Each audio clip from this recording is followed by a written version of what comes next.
Bueno, mis preciosos, mis preciosas alumnas, amigos y amigas, os voy a mandar una faceta de fandango que estoy creando, muy bonita. La técnica que lleva es pulgar y índice, ¿vale? Yo uso el corazón. Os las quiero dedicar con mucho cariño a todos aquellos que me habéis pedido las partituras, estáis disfrutando de ellas, estáis aprendiendo con mi método y para mí es una alegría, un placer, de verdad que sí. Aquellos que todavía no tenéis mi partitura, no conocéis mi método, meterse en internet, en YouTube, método de guitarra Manuel Fernández, y veréis qué cosa más fácil, ¿eh? Y una vez que tengáis cada uno en vuestro nivel, pues me decís, oye, me gusta la sevillana esta, me gustan los fandangos estos, me gustan las rumbas estas, me gustan los tangos, me gusta la bulería, lo que queráis, ¿vale? Bueno, vamos a ver si me sale.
Fijaros, un poquito, enseñaros un poquitín, ¿vale? Luego la pedís en partitura y seguramente os vendrá mejor.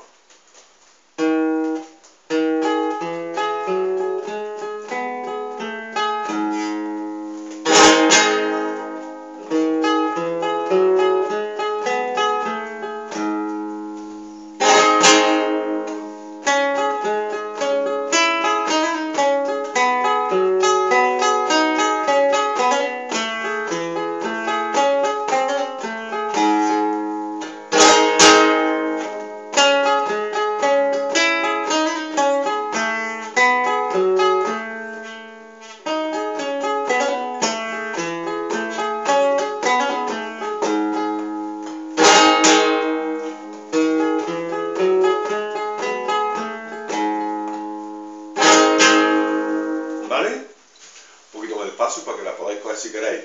Aquellos que no, pues ya sabéis, la partitura está ahí, muy clarita, va por números, ya la veréis. Si ponéis método de guitarra Manuel Fernández, ya veréis que va por números. La primera significa 10, la segunda 20, 30, 40, 50, 60. Cada traste que bajemos a cada cuerda, si es el 10, la primera se llama 11, la segunda 12, me refiero a los trastes. Tercer traste 13, en la 20, 21, 22, 23, 24, o sea. Luego está la coma, que significa media pausa, punto y coma, una pausa entera. Yo ponía antes la P, que significaba pausa, pero había cositas que duraban menos que una pausa. Y entonces me fui a las comas. Una coma, media pausa, punto y coma, pausa entera, ¿vale? Luego la media circunferencia significa lo que hay una ligadura. Esto, por ejemplo, ¿vale? Estas son ligaduras, arrastres. En fin, un sinfín de técnicas y cosas bonitas que vais a aprender si os acogéis al método de guitarra. Pues venga, un abrazo.